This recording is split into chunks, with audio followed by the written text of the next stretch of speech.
તમને આ વિડીયો જોઈને ગુસ્સો આવી શકે છે. તમે મને કોમેન્ટમાં ગાળો લખો. આપણા ગુજરાતમાં સૌથી વધારે પ્રેમના જ મૂવી બને છે. તેમાં વિક્રમ ઠાકોરનો સૌથી મોટો રોલ હોય છે. ગીતના શબ્દો એવા હોય ઈંડે સુધી અસર થતી હોય છે. વિજય સુવાળા, ગમન, ભુવાજી તો ઘણી જગ્યાએ ભુવાના નામે ઘણા ડપિંગ થતા હોય છે. આમાં આ મોટા મોટા કલાકારો પણ કંઈ દૂધના ધોયેલા નથી હોતા.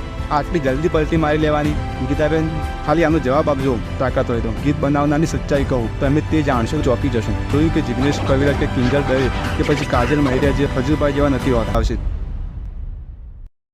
દોસ્તો, તમને આ વિડીયો જોઈને ગુસ્સો આવી શકે છે અને તમે મને કોમેન્ટમાં ગાળો લખો તે પહેલાં એક વિનંતી કરું છું. પહેલાં પૂરો વિડીયો જુઓ, પછી નિર્ણય લેવો કે કોમેન્ટ શું કરવી.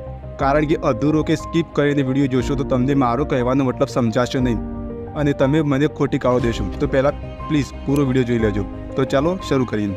મિત્રો, આજના યુવાનોને બગાડવામાં સૌથી મોટો જો કોઈનો હાથ હોય તો તે છે ગુજરાતી ગીત કલાકારનો, એટલે કે સિંગરોનો. અહીં હું કોઈનું નામ નથી લેતો, પણ તમે સમજી જજો કારણ કે તમે સમજદાર છો. દોસ્તો, કહેવાય છે ને કે મૂવી સમાજનો દર્પણ હોય છે, પણ આપણા ગુજરાતમાં સૌથી વધારે પ્રેમના જ મૂવી બને છે. તેમાં વિક્રમ ઠાકોરનો સૌથી મોટો રોલ હોય છે. પરંતુ હું તેમના ઉપર કોઈ આરોપ આપતો નથી, કારણ કે તે માત્ર એક્ટર છે.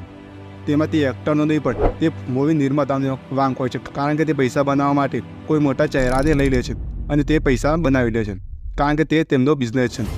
આમાં માત્ર ગુજરાતી મૂવીનો નહીં પણ આજના સમયમાં એવા ગુજરાતી ગીતો રિલીઝ થાય છે જે સાંભળીને યુવાન તો યુવાન પણ બાળકોને પણ ઊંડે સુધી અસર થતી હોય છે. એટલી ઉંમરમાં કોઈ પ્રેમ ન કરાય. જેનું દિલ તૂટ્યું હોય ને એને જ ખબર પડે યાર કે પ્રેમ શું છે યાર. ઓડિયન્સને પણ ખબર હોય છે કે આ ગીતમાં બતાવેલું બધું ખોટું છે, પણ ગીતના શબ્દો એવા હોય છે કે ઘણીવાર તેમના ઉપર અસર કરી જતા હોય છે. ઘણી વખત તો મને આવા ગીત સાંભળીને હસવું આવે છે. હું તો ઘણીવાર એવું વિચારું છું કે આ ગીતનો રાઇટર, લિરિક્સ લખવાવાળો શું કાંજો ફૂંકીને એના લિરિક્સ લખે છે કે શું?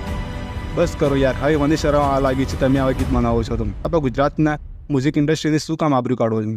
ઘણા એવા સિંગરો છે જેવા કે વિજય સુવાળા, વિશાલ હાપોર, ગમન, ભુવાજી. એક મિનિટ, ભુવાજીથી યાદ આવ્યું કે ગુજરાતમાં તો ઘણી જગ્યાએ ભુવાના નામે ઘણા ડપિંગ થતા હોય છે. તેના વિશે આગળ વાત કરીએ વિડીયોમાં. ઓકે, તો પાછા ટોપિક પર આવીએ. તો મેં ગણાવે તેવા સિંગરો નાથી તો વધારે ઘણા કલાકારો છે જે હું નામ નથી લઈને વિડીયો લાંબો થઈ જશે નામ લેવામાં છે. કલાકારો જે એટીટ્યૂડના સોંગ ગાતા હોય છે, તે માત્ર પ્રસિદ્ધિ માટે અને પૈસા માટે બનાવતા હોય છે. પણ આવા ગીતો યુવાનો પોતાના ઉપર સિરિયસ લઈ રહે છે.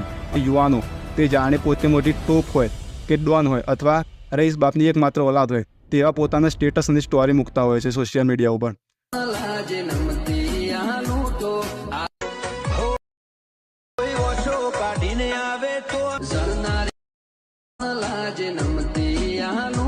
તમે તેવા ઘણા લોકોને જોયા જ હશે. આવા યુવાનો પોતાનું કરિયર બનાવવાનું વિચારવાનું છોડીને સોશિયલ મીડિયા પર પોતાનો ખાલી શો ઓફ કરતા હોય છે.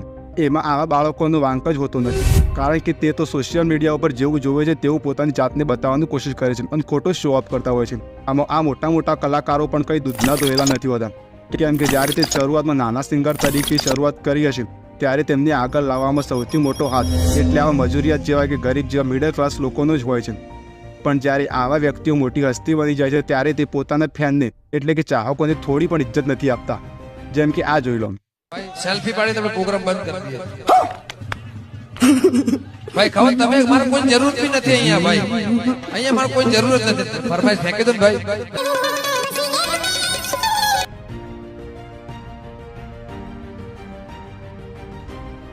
ઓકે, તો હવે તમને હું એક ગીતાબેનનો એક વિડીયો બતાવું, તમે જુઓ તેઓ શું કહે છે. આમાં ચાલુ પ્રોગ્રામમાં એક વ્યક્તિ તેમને ગીતની ફરમાઈશ આપે છે. બેવફાના ગીત હું નથી ગાતી, ભગવાનના ગીતો ઘણા બધા છે ગાવા માટે. તો ગીતાબેન કહે છે આવા બેવફાના ગીતો હું નથી ગાતી, ખાલી ભગવાનના જ ગાઉં છું. તો બેન, તમારી કોઈ જુડવા બેન તો નથી? આ વિડીયોમાં જોઈ લો.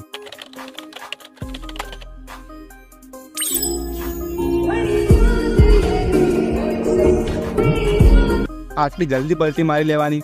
ગીતાબેન, બેન કહું છું યાર, ખાલી આનો જવાબ આપજો તાકાત હોય તો.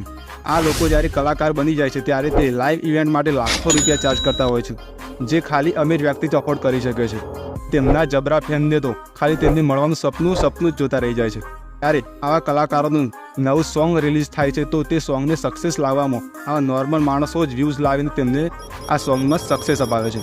આમાં ભૂલ ઓડિયન્સ નોર્મલ માણસની પણ છે. તે આવા ઘમંડી લોકોને વ્યૂઝ આપવા કરતાં નીતિન જાની જેવા સારા માણસોને વ્યૂઝ આપો તો કોઈક બીજા લોકોને મદદ થાય. હવે તમે જોઈ લો આવા કરોડો વ્યૂઝ. દોસ્તો આ લિસ્ટ છે આપણા ગુજરાતથી સૌથી મોટા ફેમસ થયેલા ગીતોની, જેમાં તમે વ્યૂઝ જોઈ શકો છો કે કેટલા વ્યૂઝ છે. અને આ બીજી લિસ્ટ જોઈ લો બાજુમાં મોસ્ટ પોપ્યુલર વિડીયોની છે, તો વ્યૂઝમાં તમે કમ્પેર કરી શકો છો. તો દોસ્તો આટલા વ્યૂઝ જો આપણા ખજૂરભાઈને મળે તો તે બીજા કેટલા ગરીબ લોકોની મદદ કરી શકે, પણ ના, આપણી ઓડિયન્સ જ ક્યાં કરે. શું કહેવું દોસ્તો. હવે હું આ ગીત બનાવનારની સચ્ચાઈ કહું, તમે તે જાણશો તો તમે ચોંકી જશો. દોસ્તો આપણા ગુજરાતમાં આવા ગીત સાંભળવાવાળી સૌથી વધારે ઓડિયન્સ ઠાકોર સમાજની છે, જેમાં 60% પબ્લિક ઠાકોર હોય છે. દોસ્તો આ વાત તમે નહીં જાણતા હોય, પણ ગીત નિર્માતા સારી રીતે જાણે છે. એટલા માટે તે તેમના ગીતને બૂસ્ટ આપવા માટે ઠાકોર નામનો ફાયદો ઉઠાવે છે અને ઠાકોરોને રિલેટેડ વખાણ કરતા શબ્દો ઉમેરી દે છે ગીતમાં. દોસ્તો તમે ક્યારેય આવા ગીતોમાં બીજા કોઈ સમાજના વધારે ગીતો નહીં જોયા હું. દોસ્તો તમે સમજી શકો છો.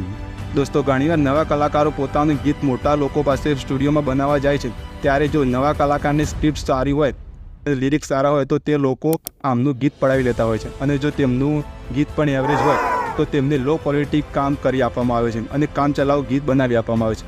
કારણ કે કોઈ પણ સક્સેસ થયેલ કલાકાર કે કોઈ વ્યક્તિ એવું નથી ઈચ્છતા કે તેમની કોમ્પિટિશનમાં બીજા કલાકારો આવે. દોસ્તો તમે ક્યારે કે કિંજલ દવે કે પછી કાજલ મહેરિયા જેવા બીજા તો ઘણા મોટા કલાકારો છે, જેવા કલાકારોએ સક્સેસ થઈને કોઈ નવા કલાકારને કહ્યું હોય કે તારામાં ટેલેન્ટ છે તો હું તને સપોર્ટ કરીશ અને આગળ લાવીશ. નહીં લાવે, કારણ કે બધા ખજૂરભાઈ જેવા નથી હોતા. અને આપણે છીએ કે આવા લોકોને લાખો લાઇકો આપીએ છીએ. મારું તો એવું જ કહેવું છે કે આ લોકો લાઈવ પ્રોગ્રામ માટે જે લાખો રૂપિયા ચાર્જ કરે છે તેમને આપણે સેલિબ્રિટીમાંથી નીચે લાવવા પડશે. જો કોઈ કલાકારને એક વર્ષ સુધી કોઈ સોંગ ના ચાલે કે ના કોઈ લાઈવ ઇવેન્ટમાં બોલાવે તો તમે જ વિચારી લો કે પછી કેટલા રૂપિયામાંથી આવવા માટે તૈયાર થઈ જશે. દોસ્તો હવે વાત કરીએ કે આપણા ગુજરાતમાં થોડા ફ્રોડ લોકો પણ છે, જેમ કે આ ભુવાજીને નાટક કરીને ધૂનતા હોય છે અને લોકોને લૂંટતા હોય છે. તેના વિશે હું વિડીયો જરૂર લાવીશ જો આ વિડીયો સારો ચાલ્યો તો. દોસ્તો ઠાકોર સમાજ કેમ આટલો પાછળ પડતો જાય છે અને શું કરવાથી આગળ આવશે તેના પર એક રિસર્ચ વિડીયો તમારે જોઈતો હોય તો આવો વિડીયો જરૂર લાવીશ. ખાલી સપોર્ટ કરજો મને, ખાલી સપોર્ટની જરૂર છે. અને આવા કલાકારોને મારું તો એમ જ કહેવું છે કે તમે છોડી દો યાર. અને ખોટો લાગ્યો હોય તો અને વિડીયોને લાઈક કરી દેજો જો તમને મારી વાત સાચી લાગી હોય તો. મળીએ બીજા વિડીયોમાં. તો થેન્ક યુ. સબસ્ક્રાઈબ કરી દેજો ભાઈ. ધન્યવાદ.